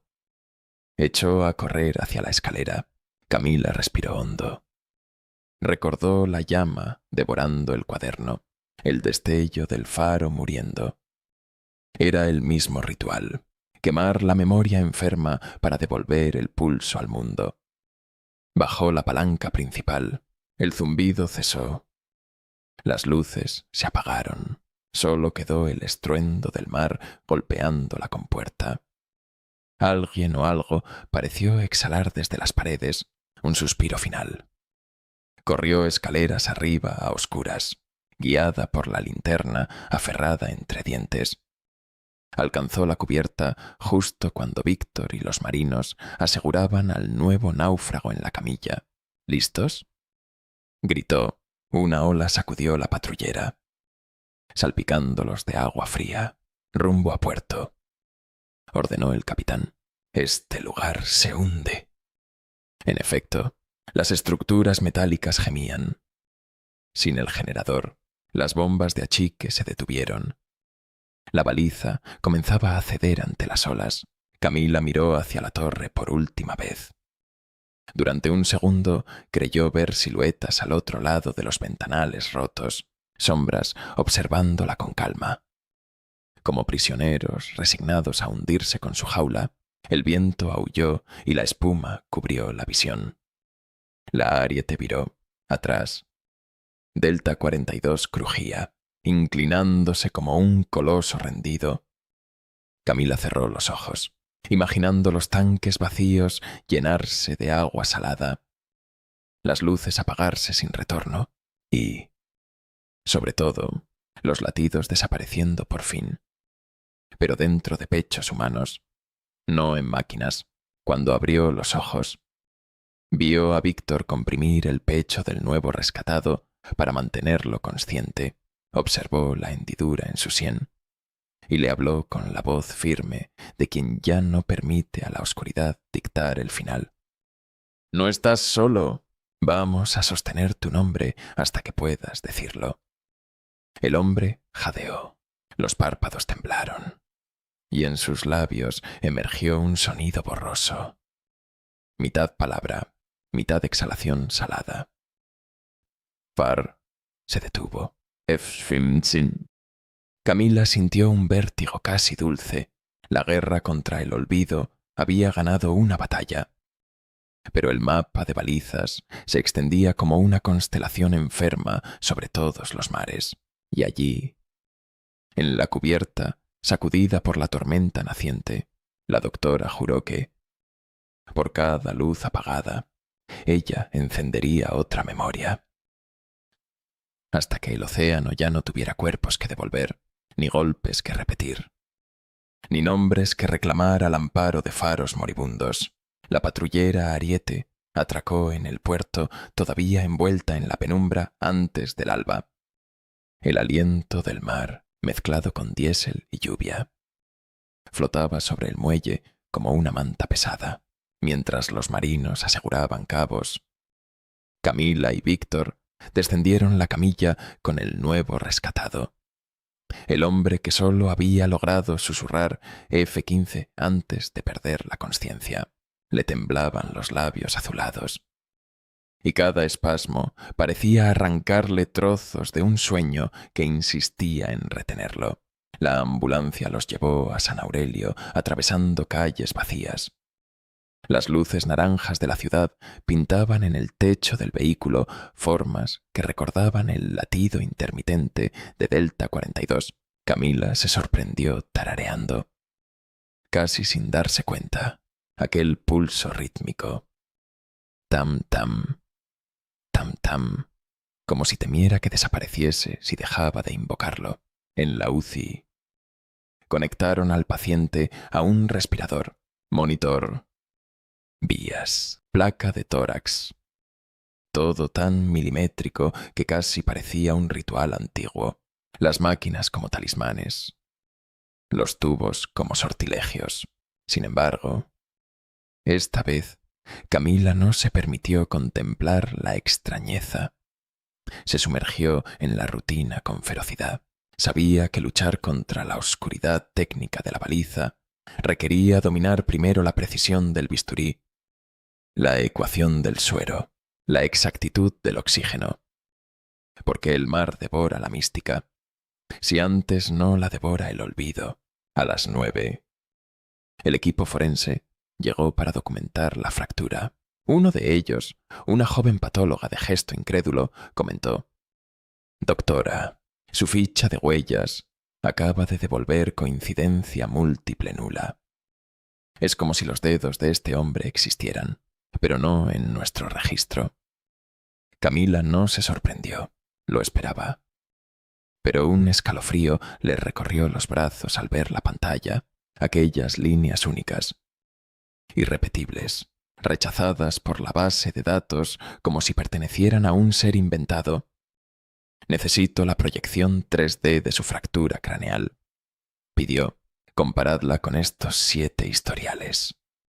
La patóloga frunció el ceño, pero obedeció. En la pantalla, las superposiciones empezaron a alinearse. Todos los cráneos mostraban la misma doble fisura, la grapa metálica a idéntica profundidad, la pulcritud casi quirúrgica del golpe. «Esto es una marca de fábrica», murmuró la forense. «O una firma», corrigió Camila. «Un sello que garantiza que la memoria ha sido retenida según el protocolo de quien sea que esté detrás de estos faros». Víctor apareció en la puerta con 2 cafés hirviendo. Tenía la cara pálida, pero su voz sonó decidida. «He rastreado F-15. Es una baliza de la ruta atlántica, desactivada desde 1999. Los pescadores la llaman 15 fantasma, porque las luces se encienden solas algunas noches, y nadie ha conseguido llegar. El acceso está bajo el nivel del mar». Camila tragó un sorbo amargo. Entonces la red no solo está viva, se expande bajo el agua. A mediodía, el paciente recuperó la consciencia. Camila se sentó a su lado. «Me llamo Camila», dijo suavemente. «Estás a salvo. Voy a ayudarte a recordar». Él parpadeó, las pupilas dilatadas. Yo vi una puerta», balbuceó, «bajo el mar. Luz verde y voces. Voces que no venían de la boca». La doctora tomó su mano. ¿Sabes tu nombre? El hombre agitó la cabeza. Lágrimas silenciosas resbalando por sus sienes. Solo un silbido. Un nombre como silbido, algo que el agua no quiere decir. Sus dedos se crisparon alrededor de los de Camila. Ellos nos mantienen vivos para estudiar el momento exacto en que el alma cede. Y cuando cede, nos sueltan. Una imagen golpeó la mente de Camila.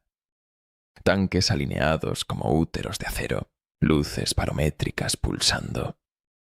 Cuerpos suspendidos entre el latido y el silencio.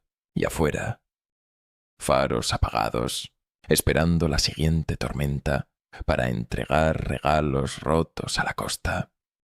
El forense entró con un informe en mano. Doctora, encontramos algo más. En la cavidad mastoidea tiene implantado un microelectrodo, tecnología militar de hace 20 años.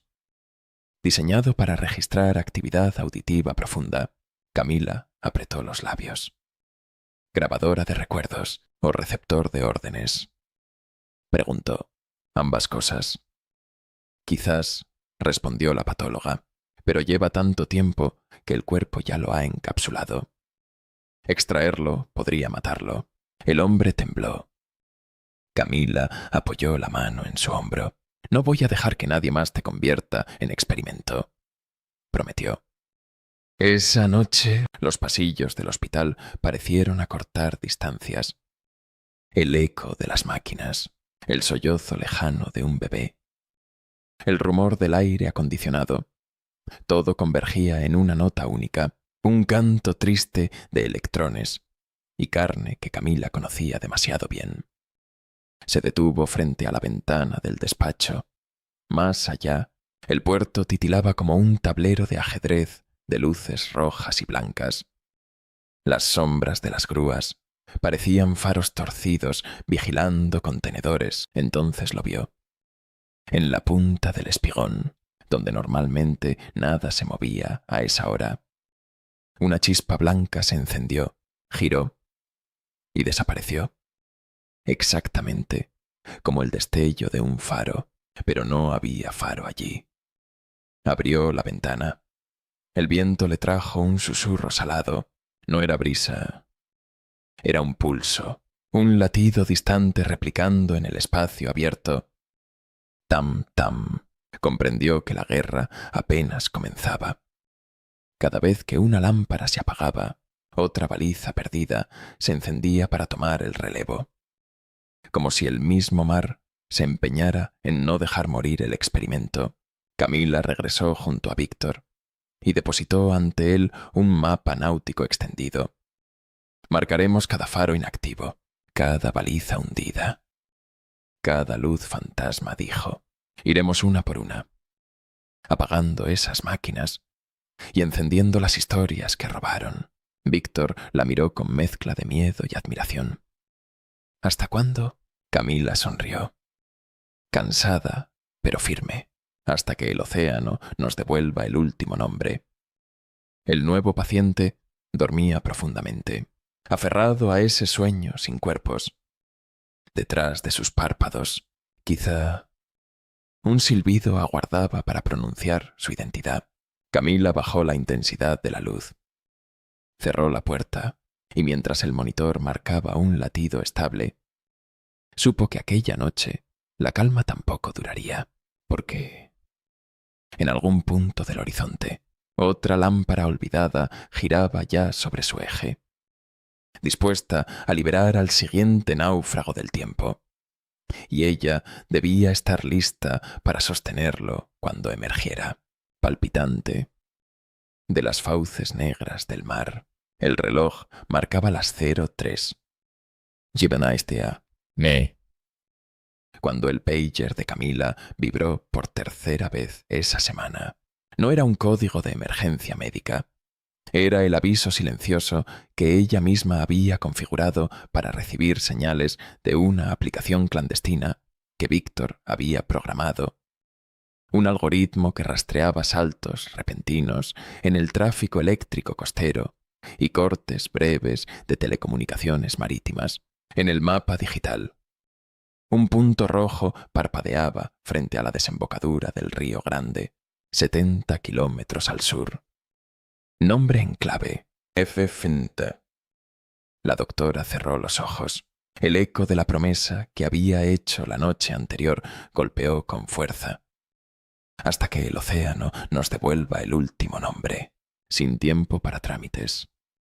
Corrió hacia el módulo de neurotrauma, donde dormía el hombre rescatado de Delta 42.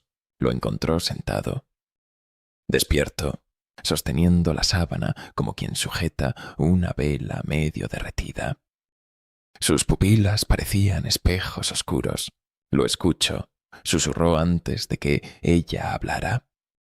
Siento el silbido, como si me llamara otra vez. Camila se inclinó. El faro, él negó. No, esta vez es distinto. No es luz.